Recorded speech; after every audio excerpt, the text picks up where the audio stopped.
think so.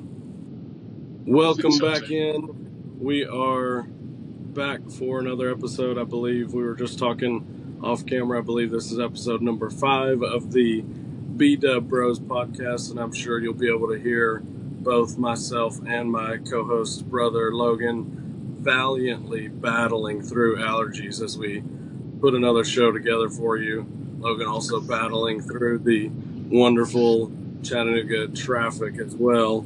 As we dive in for a new show, we'll just jump right into a couple of quick notes as we go through Tennessee basketball back in the headlines this week. Rick Barnes just continuing to show that he is still got it. Really a huge get with Nate Ament. He is number 3 overall prospect in the class.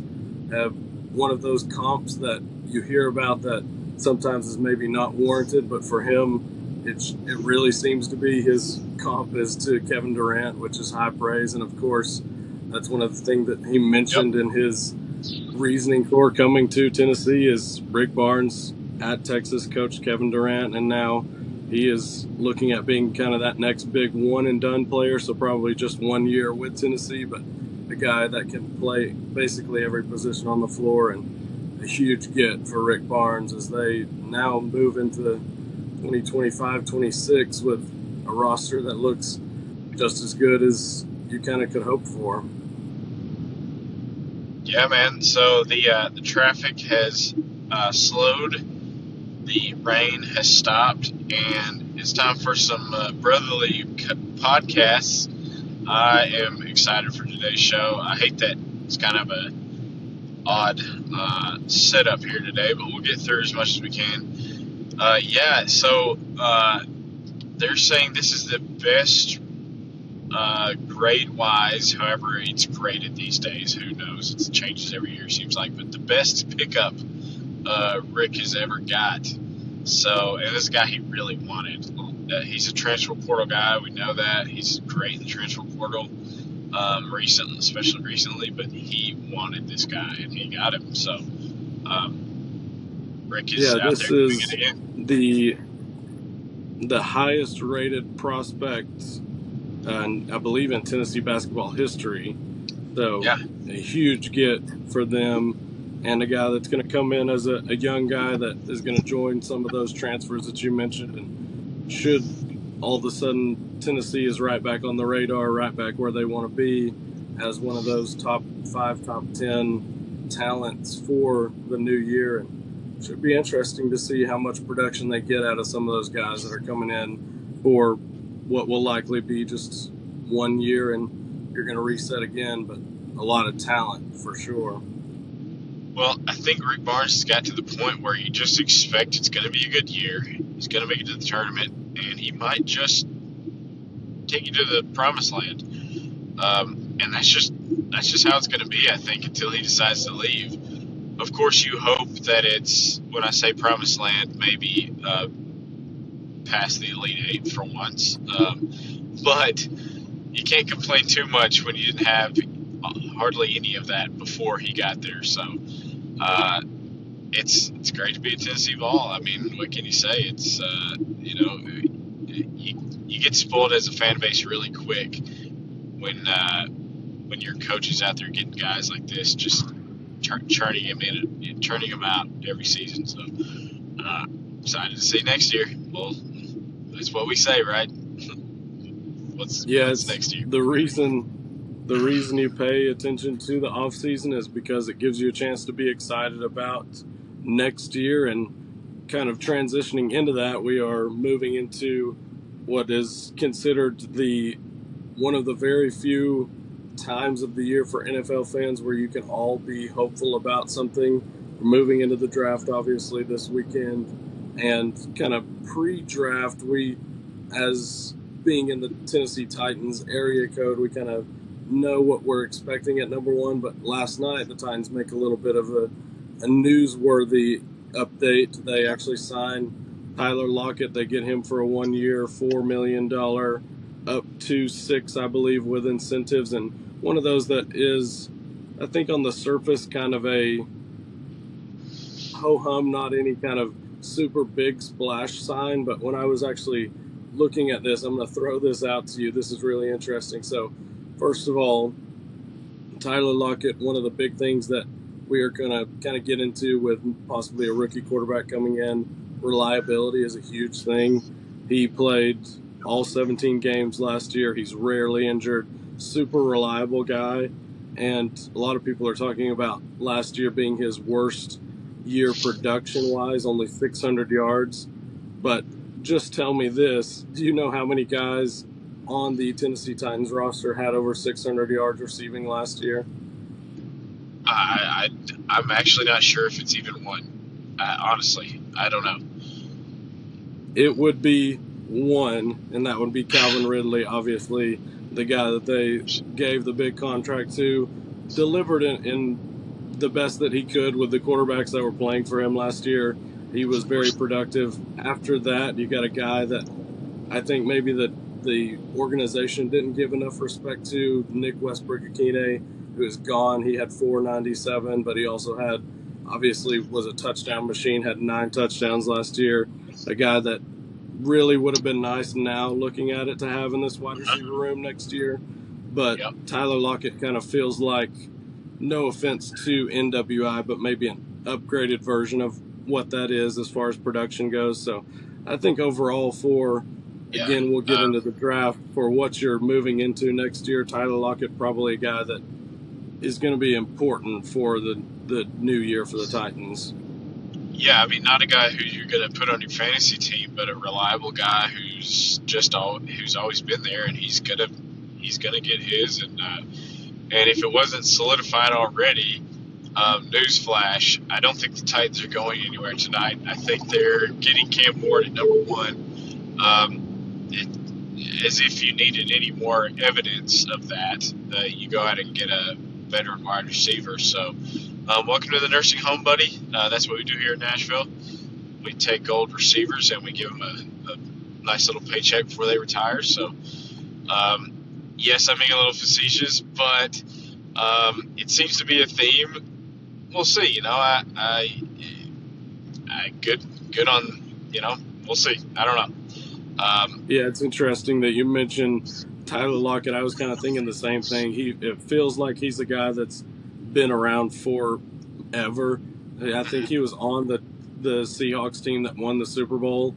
Yep. But I don't know if you realize this. This actually surprised me. Will be 33 this year. So, yes, older for a wide receiver in the NFL, but surprised me that he's only 33. Kind of expected him to be more towards the 35, 36-year-old range. Yeah. So, who knows? Yeah. Maybe a little bit of tread left on the tires. But, yeah, definitely you mentioned moving into Just the draft. enough. Obviously, draft starts now. I think for the Titans' perspective, it probably starts tomorrow at pick 35, whether they stay there or if they make a pick there. But it feels like number 1 is going to be pretty cut and dry. Cam Ward is the guy moving in, and credit to the Titans, they have made some moves to hopefully not get him killed in year 1. You're not necessarily making any splashes where you think the Titans are a playoff or Super Bowl team, but they are hopefully trying to keep their rookie quarterback alive where he can learn and move into a situation that's not terrible like it has been. Yeah, in just a couple hours, we're going to see the most boring draft we've seen to date. I don't think anything's going to happen crazy. Obviously, that's not true. Of course, something's going to happen. It always does. But I think the first 9 picks are probably solidified. It kind of seems like that. But at least that's what we say every year, and then something weird happens. Some team makes a crazy pick for some silly reason. I was looking at there was probably about, the consensus is about 7 or 8 teams who need a quarterback that could try to make a move with Tennessee, but I don't see any of them happening. Cleveland's right there, but they are at number 2. I believe they pick at number 2. They're gonna. You're not moving to number 1. No one.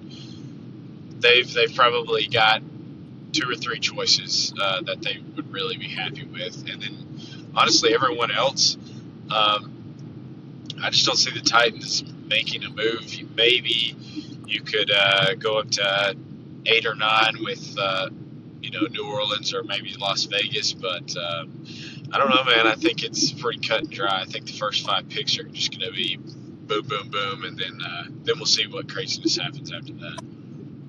Yeah, I'm definitely right there with you. I think, to me, the only Titans kind of quarterback news that you're going to get out of this draft is, are they able to find a partner for Will Levis?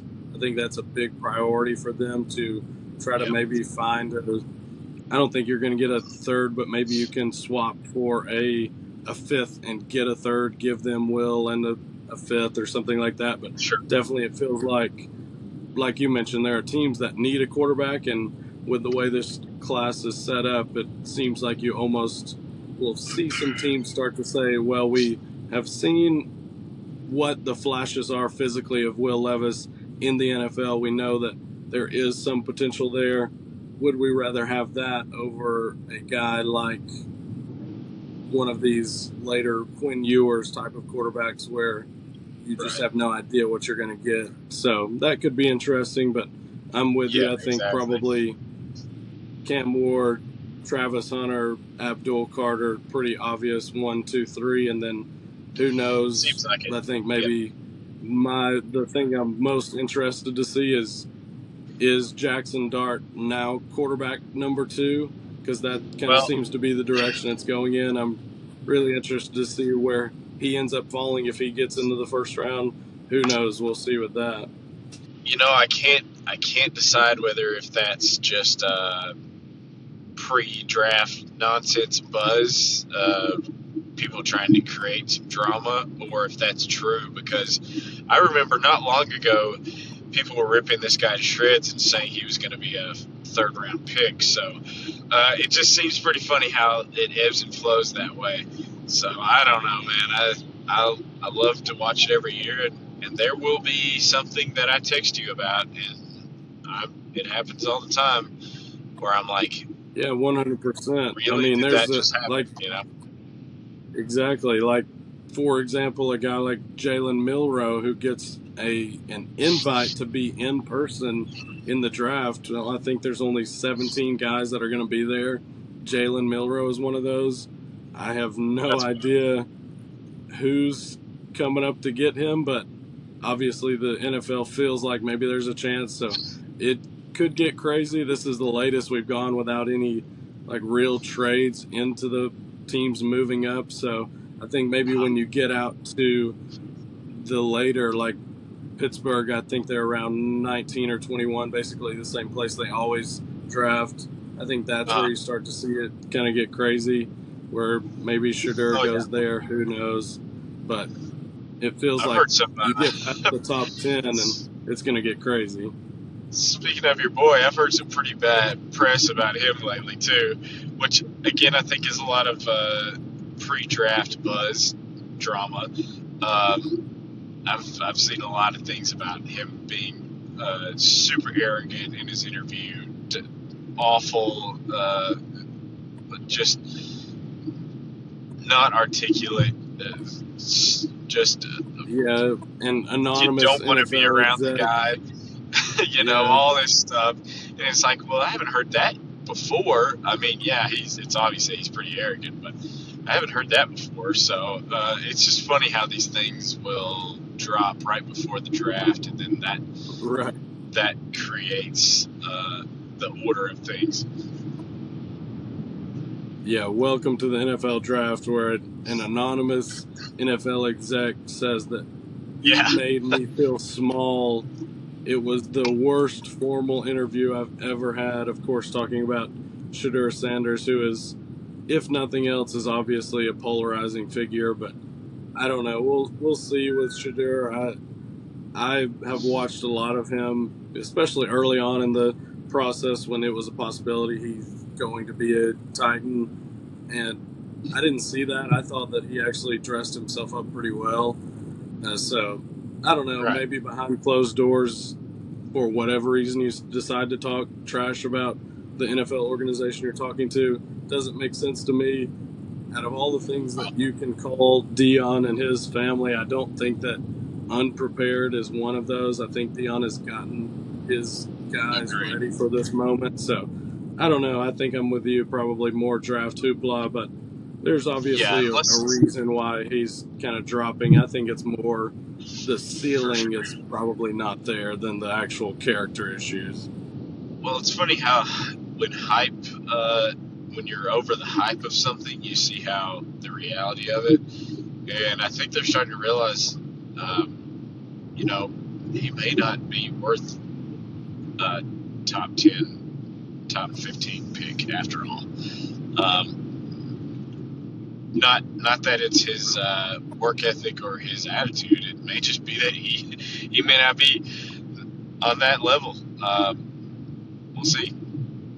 Yeah, I think he was one of those guys that immediately following the season, he was up there with the top quarterbacks because of him having I think the consensus was he had the highest floor probably as far as pro ready quarterback talent, but maybe the lowest ceiling of the quarterbacks, the top quarterbacks that were coming out. So definitely I agree with that. interested to see kind of where that ends. I think he's going to go somewhere and he's not one of those guys that I don't think is going to just kind of slack around and just be there. I think he's going to work hard and has a chance to be a good, solid pro quarterback. And I don't know what he is after that.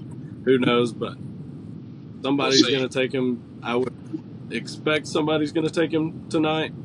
We will see. Who knows? Maybe the Titans, if he doesn't go tonight, then the Titans are going to get out of pick 35 probably tomorrow. So who knows? It'll be interesting to see. Oh yeah, I don't expect him to drop too far. I just I think when all is said and done, he may not be where he would like to be. I guess we'll say that. Yeah. I mean, basically, the latest that I saw, his odds to be drafted in the first round had gone basically to a pick'em, were even for him to go first or second round. So his odds have definitely dropped off the planet. Yeah. But I still think if you get down to 24, 25, a team's jumping back in probably to come get him. So I would be surprised if he gets out of the first round. But there are, a couple of guys that. Yeah. Speaking of first round, what you got? I was just going to say, I know a certain quarterback who's not going to be a first-round pick anymore in a couple of years. And his brother probably won't either. Oh, yeah. We definitely have a guy that has probably plagued himself to be lucky to be a draftable player at this point. Should be really interesting. Of course, Nico has found his way back in, I guess you can't say back into the news, never left the news cycle with more and more stuff continuing to come out. We finally get a destination, which I don't think we were surprised on. He commits to UCLA not long after the portal opens. The reports are that he's going to get about $1.5 million, so definitely taking a pay cut from Tennessee. And then, of course, with California taxes, I think the estimates were maybe like half of that he's actually bringing home. Yep. So definitely did not get the deal that he wanted. And then, like you mentioned, his brother Madden, who is in his own now situation, he originally was committed to UCLA, drops off, commits to Arkansas without ever even visiting them, and then now has not even played a snap for Arkansas, decommits. He is at UCLA with Nico. That's kind of the beginning of the new exchange. What did that whole situation, what did you think about that? Well, I mean, let's button up the whole Nico thing. I think everyone's tired of it. I'm tired of it. But within this whole Iamaleava saga, we now have a whole new news story with his brother.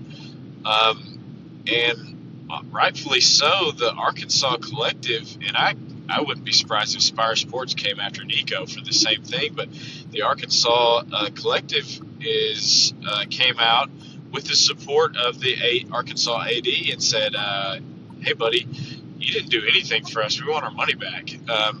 I think we're about to have an interesting little lawsuit going on, and I hope he saves some of that because I don't see it going his way. Now, how much of that is can you actually recoup from a student athlete? I have no idea. We've never been to. This is all new territory. So, I'm really glad to see schools and the collectives taking a stand because I don't know about you, but we all kind of brushed it off. It seemed like we all kind of turned the other cheek, But I think we're all tired of kids just doing whatever they want and not giving a crap about universities or the fans or any of that, dedication and commitment. There's no dedication and commitment anymore, and we were all okay with it if it was going our way. But I don't know about you, but I'm sick of it. It makes me so mad to see a kid that's more worried about what his next paycheck is rather than even playing for the university, much less winning for the university. It's getting to a really bad point, and I'm glad that these, like I said, these collectives and universities are taking a bit of a stand on it because, it's like I've been saying for the past 3 shows now. It's really the fans that are paying for all of this. It's really we're the ones who are suffering the most. Yeah, it's definitely is. Just like you said, it's a losing situation across the board. It's one of those now that where you have Tennessee has another couple of guys entered the transfer portal, 2 safeties jumping out. You just continue to see these guys jumping into the portal back and forth, and it is one of those things where it like you said with Madden, Imaliava, it makes sense where some of these schools are going to start saying, well, hey, you never even played a snap for us. You never did anything at this school.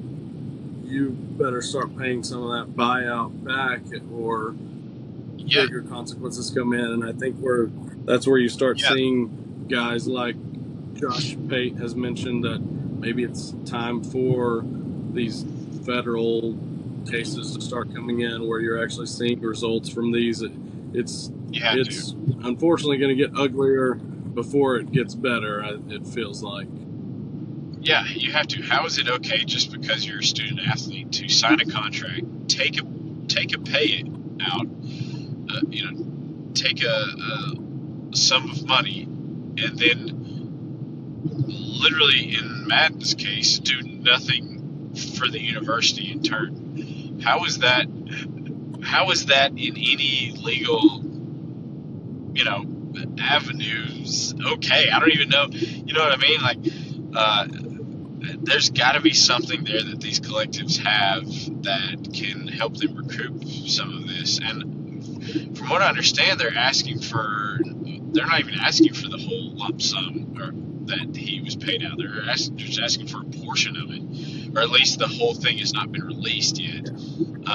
So I don't know. I mean, it's gonna have to get a federal involvement. There's just no way the NCAA is going to be able to fix this themselves. Not a chance. Yeah, it's obviously. I mean, if the NCAA could have handled this correctly, then we would have never gotten to this situation in the first place. So it does feel like maybe their time as having any involvement in this era is basically over. But it's really hard to see an end to this. Obviously, we all know kind of where it probably ends up with it being a collective bargaining type of situation. But I don't know how you get there. It's going to be a really tough road to hoe. And, of course, as fans, we're just hoping that does not kill the product as much as it feels like it might. Yeah, and just one more thing on. I've probably got about 15 minutes left, so I don't know how you want to take the direction of the show. I can go ahead and just give my come on, bro, while we're on the topic, if you want, or whatever you want to do. But while I'm a little fired up on the whole Iamaliava saga, now it's officially, the official narrative is that it was not the money, it was the offensive weapons that were being put around Nico is why they left. But just yesterday, it was because he felt betrayed. But just a few days ago, he wanted more money. Which one is it, guy? Which one is it? And UCLA is giving you more offensive production? Yeah. That basketball school? Am I hearing that right? Okay, guy. Okay. Yeah. Yeah, I'm right there with you. It was one of those, and you turn around and look at it, and Tennessee actually did do a lot of that. They bolstered the offensive line, gave him a lot of help there. They bring in they've got a really young but a really talented wide receiver class that's coming in. The efforts were made by Tennessee. Of course, everybody would love to say that, oh, you should have gotten one of these bigger name wide receivers. So be it. Tennessee's got talent on the roster there. I think they did a lot of what they were trying to do, and that kind of alludes to the Chris Lowe report that we had talked a little bit about off camera earlier in the week, where Nico, just behind the scenes, was doing a lot more that made, initially we all thought Big Nick, Nico's dad, is kind of in control of this situation. Nico never wanted to leave. Chris Lowe gets his report out where Nico is walking off practice in the spring telling guys that I'm out, get your business in order if you want to come with me. He's not returning coaches' phone calls. And then all of a sudden the reports come out, and he's telling people that he feels betrayed by the reports, and it makes him look like a villain. I'm still trying to figure out whatever that means. Absolutely. And then, of course, we all know he doesn't show up to practice that Friday before the spring game. The initial reporting was that, oh, this is probably his camp told him, don't show up to practice. We're trying to get you that contract you're looking for. All of a sudden, Chris Lowe's reporting comes out, and it turns out it's maybe looks like it was the opposite, as Big Nick, Nico's dad, was actually telling him he did not know Nico was dropping out of practice. He told him, you need to reach out to the coaching staff. You got to make this right. This is not how you do these kind of things. And all of a sudden, who knows who really is the one pulling the strings. But in the end, it definitely does not make Nico look any better. Yeah, it looks like the pageant parent created the pageant little brat monster, is what it seems like to me. Nico's like the mean girl in high school who wants people to create drama around her because she needs the attention. So when the drama is created, then she's mad about the actual drama. You know what I mean? Like you created this. There was nothing going on. The betrayal of Tennessee, I'm still trying to figure out what that means. Obviously, you know, it's hilarious to me, and I think Tennessee won in this whole thing. I don't know how. The only way Nico wins this is if he goes and still somehow saves his draft stock and ends up in the NFL somehow. That's the only way Nico wins this battle. But I think Tennessee's already won. I mean, you know, not to say that.